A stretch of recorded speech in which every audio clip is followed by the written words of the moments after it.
شادی اور بچے پیدا کر کے عورتیں سمجھتی ہیں کہ انہوں نے دنیا فتح کر لی۔ السلام علیکم میری پیاری یوٹیوب فیملی، کیسے ہیں آپ؟ آج کل ہمارے ملک پاکستان میں اتنی مہنگائی ہو چکی ہے کہ پورے گھر کو چلانا ایک فرد کے لیے بہت مشکل ہو گیا ہے، بلکہ ناممکن سی بات ہے۔ کوئی مرد اگر 1 لاکھ بھی کما رہا ہے یا 50,000 کما رہا ہے تو اس میں بمشکل گھر کا خرچہ اور بچوں کی فیس پوری ہوتی ہیں، وہ بھی نارمل اسکول کی، اور باقی ایکٹیویٹی جیسے کسی اچھے ریسٹورنٹ میں کھانا کھانا، کہیں آؤٹنگ پہ چلے جانا، میں کہتی ہوں کہ خواب ہو کر رہ گیا ہے۔ گھر کے اخراجات اچھے سے پورے ہو جائیں وہی بڑی بات ہوتی ہے، باقی دوسری چیزوں کے بارے میں سوچا ہی نہیں جاتا، کرنا تو تقریباً ناممکن سا ہوتا ہے۔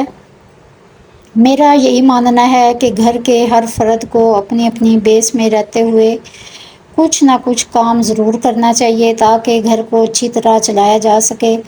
بلکہ اگر آپ کے بچے بڑے ہو گئے ہیں، فرسٹ ایئر میں ہیں یا سیکنڈ ایئر میں، کالج لیول پر یا یونیورسٹی لیول پر ہیں، انہیں بھی انکریج کریں کہ وہ پڑھائی کے ساتھ ساتھ کچھ نہ کچھ چھوٹا موٹا کام ضرور کریں جس سے گھر کی ارننگ بہتر ہو سکے، کیونکہ اگر گھر کی آمدن میں اضافہ ہوگا تو پھر گھر کے حالات بھی بہتر ہو جائیں گے انشاءاللہ۔ ہمارے ارد گرد نا ایسے بہت سے لوگ موجود ہیں جنہوں نے زیرو سے سٹارٹ کیا نا، اور آج وہ ملک کے نامی گرامی بزنس مین ہیں۔ یہ ضروری نہیں ہے کہ بہت سارا روپیہ پیسہ ہو پھر ہی کام کریں گے، نہ 9 من تیل ہوگا اور نہ ہی رادھا ناچے گی۔ اس کے لیے آپ کوئی بھی چھوٹا سارا کام شروع کر سکتی ہیں۔ بعض عورتیں یہ سمجھتی ہیں کہ بس شادی ہو گئی ہے اور ہم نے بچے پیدا کر لیے ہیں اور بہت بڑا ہم نے یہ کام کر لیا اور ہم نے دنیا کو ہی فتح کر لیا۔ دیکھیں، ہم عورتوں نے شادیاں بھی کرنی ہیں، بچے بھی پیدا کرنے ہیں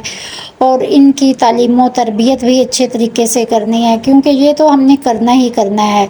اور ساتھ ساتھ ہمارے پاس اگر کوئی بہتر ہنر ہے نا، ہمیں اس ہنر کو بھی اپنے عملی زندگی میں ضرور لانا چاہیے کام میں۔ وہ کہتے ہیں نا کہ اگر کسی کے پاس کوئی ہنر ہے نا تو ہنر مندی اس کو کبھی بھی بھوکا نہیں سونے دے گی اور وہ کسی کا محتاج نہیں رہے گا۔ بس اس کے لیے آپ کو اپنے اندر تھوڑی سی خود اعتمادی اور ہمت اور حوصلہ پیدا کرنا ہوگا نا۔ اگر آپ کے آس پاس کوئی اسکول ہے تو آپ چند 100 روپے خرچ کر کے وہاں پہ سموسے، رول اور چنا چاٹ فروخت کر سکتی ہیں۔ آپ اسکول ہیڈ سے بات کر سکتی ہیں۔ اس کے علاوہ اگر آپ کے پاس کوئی ہاسپٹل نزدیک ہے تو آپ اس کی کینٹین میں جا کے بات کر سکتی ہیں، وہاں پہ کچھ چیزیں آپ بنا کر بیچ سکتی ہیں۔ اس سے یہ ہوتا ہے کہ آپ کی ارننگ میں اضافہ ہو جائے گا اور آپ کے گھر کی آمدن میں بھی اضافہ ہوگا۔ بہت سی عورتوں کے نا مائنڈ میں یہ بات ہو سکتی ہے کہ ہم نے آج کام شروع کیا اور پیسے آنا شروع ہو گئے۔ اس کے لیے جلدی نہ کریں، بلکہ کاروبار آہستہ آہستہ ہی جمتا ہے، اور سب سے پہلے آپ کو وہی کام کرنا ہے۔ اس کے لیے آپ کو سامان لانا ہے، اپنی ایک پہچان بنانی ہے، پھر آپ کو چیزیں فروخت کرنی ہیں اور آپ کا کام لازمی چلے گا۔ بس آپ کو ہمت، کوشش اور صبر سے کام لینا ہوگا نا، کیونکہ آپ جتنی محنت کریں گی اللہ پاک آپ کو اتنا ہی صلہ دے گا۔ اور ایسا کبھی ہوا ہی نہیں کہ آپ نے محنت کی ہو اور اللہ پاک نے اس کو آپ کا اجر نہ دیا ہو۔ اگر گھر بیٹھے اگر آپ 5,000 روپے بھی کما لیں تو یہ بہت بڑی بات ہے، اور اپنے کام کر کے معاوضے کی تو بہت ہی ایک الگ سی خوشی ہوتی ہے۔ میں آپ کے ساتھ اپنی بات شیئر کرتی ہوں کہ مجھے کپڑے سلائی کرنے آتے ہیں، میرے پاس ہنر ہے، حالانکہ میں نے ایجوکیشن میں بھی میں نے ماسٹر کیا ہوا ہے، لیکن میں بچوں کو بھی سنبھالتی ہوں اور انہیں خود ہی ٹیوشن پڑھاتی ہوں، پورا گھر مینٹین رکھتی ہوں، اس کے ساتھ ساتھ کپڑے بھی سٹیچ کرتی ہوں۔ حالانکہ یہ بہت سارے پیسے نہیں ہوتے، بس اتنا ہوتا ہے کہ اپنے بچوں کی چیزیں وغیرہ دیتی ہوں۔ تھوڑے بہت پیسے اپنے پاس لازمی ہوتے ہیں، کسی کے منہ کی طرف نہیں دیکھنا پڑتا۔ یہ میں آپ لوگوں کو نا موٹیویٹ کرنے کے لیے بتا رہی ہوں کہ آج کل اس مہنگائی کے دور میں نا عورت کا ہنرمند ہونا کتنا ضروری ہے۔ زیادہ نہیں تو کچھ نہ کچھ آپ اپنی آمدن میں اضافہ کر سکتی ہیں۔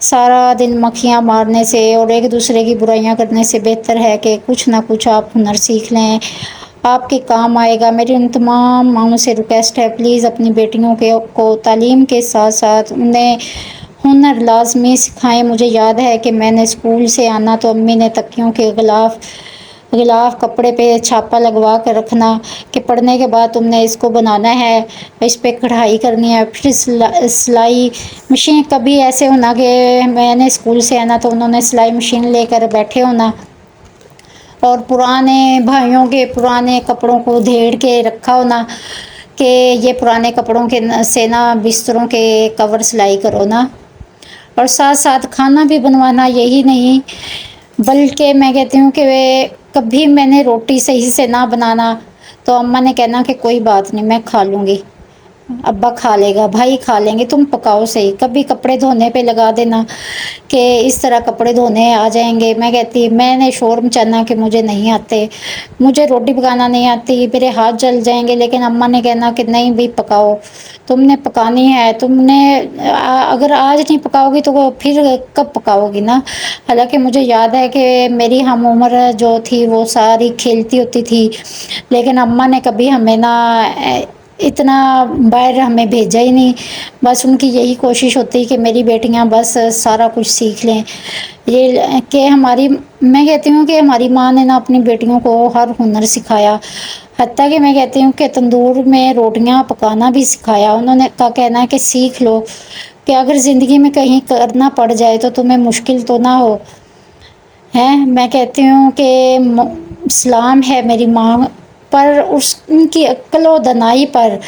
حالانکہ وہ کریشیا کا کام نا بہت اچھا سا کرتی تھی۔ انہوں نے ہمارے شادی کے جتنے پیٹیوں کے کور، جتنے تکیوں کے غلاف، سب پہ انہوں نے کریشیا کا کام کیا نا، تو وہ یہ کہتی تھی کہ چلو کریشیا بھی سیکھ لو نا۔ تو پھر میں نے کریشیا کا کام بھی سیکھ لیا۔ حالانکہ ہر چیز میں کہتی ہوں انہوں نے کوئی چیز ایسی نہیں چھوڑی کہ انہوں نے اپنی بیٹیوں کو تعلیم بھی، اعلیٰ تعلیم بھی دلوائی اپنے بچوں کو، اور ساتھ ساتھ اپنی ساری بیٹیوں کو اچھے ہنر سکھائے۔ آج ہمیں اپنی زندگی میں نا اللہ کا شکر ہے کہ کوئی مشکل پیش نہیں آتی، جتنا بھی مشکل کام ہوتا ہے ہم کر لیتے ہیں۔ بس یہ ماؤں کو چاہیے کہ وہ اپنی بیٹیوں کو ضرور ہنر سکھائیں۔ یہاں پہ جی میرا سب سے چھوٹا بیٹا ہے سعد، اس نے یہ دیکھے اتنی پیاری ڈرائنگ بنائی ہے، بہت اچھی سی ڈرائنگ بناتا ہے اور بڑا ہیپی ہوتا ہے۔ ملیں گے کسی نیکسٹ ولاگ میں انشاءاللہ، اور آپ سب سے ریکویسٹ ہے کہ میرے چینل کو لازمی سبسکرائب کریں۔